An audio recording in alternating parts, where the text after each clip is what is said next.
इन medical science. इसमें 3 topic हैं, जिसमें पहला टॉपिक हम लोगों ने डॉक्टर आजरा रजा साजी का लिया है, वैदिक साइकोलॉजी का। दूसरा टॉपिक ब्रोंकियल अस्थमा और सीओपीडी का डॉक्टर MS अहमद जी का है। और तीसरा टॉपिक टाइम इज ब्रेन, हर बीतता समय कैसे कीमती है, ये डॉक्टर धन्वंतरी शुक्ला जी का लिया है हम लोगों ने। इस कार्यक्रम को शुरू करें उसके पहले एक शुरुआत औपचारिक दीप प्रज्वलन से। मैं चाहूँगा कि IMA कार्यकारिणी के प्रदेश कार्यकारिणी के सदस्य डॉक्टर अतुल सिंह जी, भारतीय जनता पार्टी चिकित्सा प्रकोष्ठ से डॉक्टर राजेश गुप्ता जी, डॉक्टर अशोक पांडे जी जो हमारे अभिभावक भी हैं, मित्र भी हैं और चिकित्सक भी हैं, doctor Ashok Pandey ji, doctor BL Singh ji और अभिभावक लक्ष्मी शंकर यादव जी। आप डॉक्टर धन्वंतरी शुक्ला और मैडम आजरा रजा साजी के साथ और डॉक्टर MS अहमद जी के साथ आप दीप प्रज्वलन के लिए आगे हैं।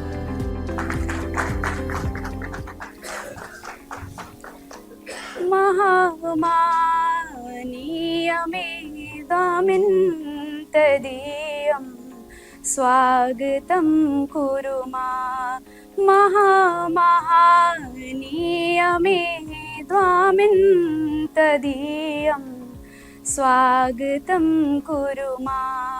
न काचिद् भावना भक्ति, न काचित् साधना शक्ति।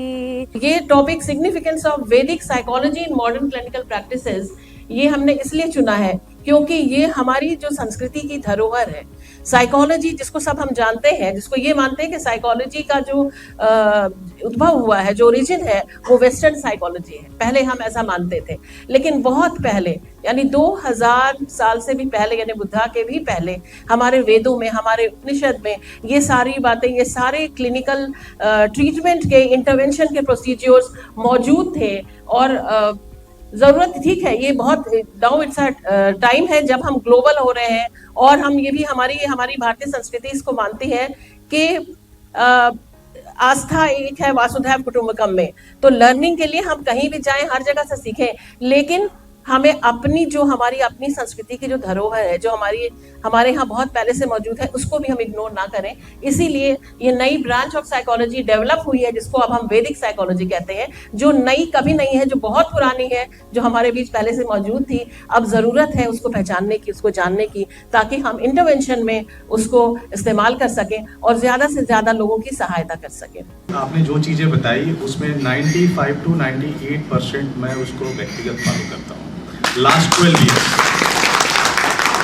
Onset asthma, that is extrinsic asthma associated with atopy, IgE directed against common environmental antigens, viral wheezing infants, children, allergy, history associated with continuing asthma through childhood. Adult onset, in this it is not a childhood. Symptoms or disease will come or appears in adult time. This allergen is important. Non-IgE asthma have a nasal polyps, sinusitis, aspirin sensitivity or NSAID sensitivity. Then adult onset asthma is also occupational exposure. Like बहुत सारे लोग जो है factories में काम करते हैं, तो उनसे केमिकल से भी एक्सपोजर होने से उनको सिम्टम्स होता है। तो आइए हम अगले टॉपिक टाइम इज ब्रेन की तरफ आमंत्रित करते हैं प्रमिला हॉस्पिटल के chairperson doctor Dhanvantari Shukla ji. Madam ने जो विषय चुना था वो अपने आप में एक सब्जेक्ट है, तो उसको 20 से 25 मिनट में मैडम ने जिस तरीके से समाहित किया, उसके लिए मैडम का विशेष रूप से आभार। सिराज सर ने जो विषय चुना था वो एक विशेष रोग है। अगर सच में हम लोगों ने उनके व्याख्यान को सुना तो मुझे लगता है कि ब्रोंकियल अस्थमा का और कोई भी पहलू छूटा नहीं है।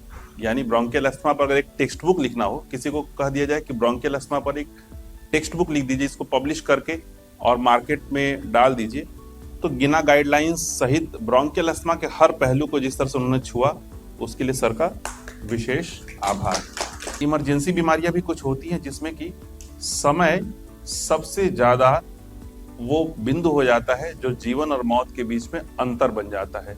ना वहाँ आपकी कला काम आती है, ना आपका कौशल काम आता है, ना आपका ज्ञान काम आता है।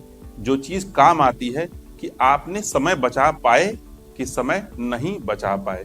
1 घंटा अगर हमने व्यर्थ किया तो मरीज का ब्रेन जो है वो 3.6 यानी 3.5 साल पुराना हो गया। सिर्फ 1 घंटा। 1 घंटा जो हम लोग कई बार चीजों को एसेस करने में, कई सारी चीजें तो ऐसी हमारे प्रभाव में नहीं रहती। मरीज पैसा खर्चा नहीं करना चाहता, मरीज को हम कन्विंस नहीं करा पाते कि समस्या क्या है, उसमें भी समय वेस्ट होता है। और कई बार ऐसी चीजें होती हैं कि हम लोग थोड़ी सी अगर हम लोग और तत्परता दिखाएं तो इस समय को बचा सकते हैं। तो अगर हम लोगों ने 1 घंटा एम्बुलेंस लाने में, एम्बुलेंस ले जाने में, या किसी भी कारण से मरीज को न समझा पाने की वजह से, उसके पास पैसे के अभाव से हमने अगर सिर्फ 1 घंटा खोया तो मरीज अपने जीवन में 3.5 साल पीछे हो गया। और औसत प्रति स्ट्रोक मरीज 36 साल बूढ़ा हो जाता है। यानी अगर 40 साल के मरीज में कोई स्ट्रोक हुआ तो जब तक वो स्ट्रोक से उबरेगा उसका उम्र तो 40 साल ही रहेगा, लेकिन ब्रेन का उम्र 76 साल का हो गया रहेगा। ये सार संक्षेप है टाइम इज ब्रेन का। ये महत्व है कि हम स्ट्रोक, अगर हमको मालूम चल गया कि किसी को स्ट्रोक होने की संभावना है, तो ना आपका कला, ना आपकी कौशल, ना आपका पैसा कुछ काम नहीं आएगा। और जिस एक चीज को बचाने की जरूरत है वो है समय। समय को बचाएं। हमारी पूरी टीम प्रमिला हॉस्पिटल के सभी जितने भी हमारे आरएमओज आए हैं, बाकी हमारे सपोर्ट स्टाफ आए हैं, सबका बहुत बहुत धन्यवाद।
मेडिकल एजुकेशन का जो सतत निरंतर चलने वाली हमारी एक प्रक्रिया है, जो हमेशा आपके मार्गदर्शन में चलती रहेगी।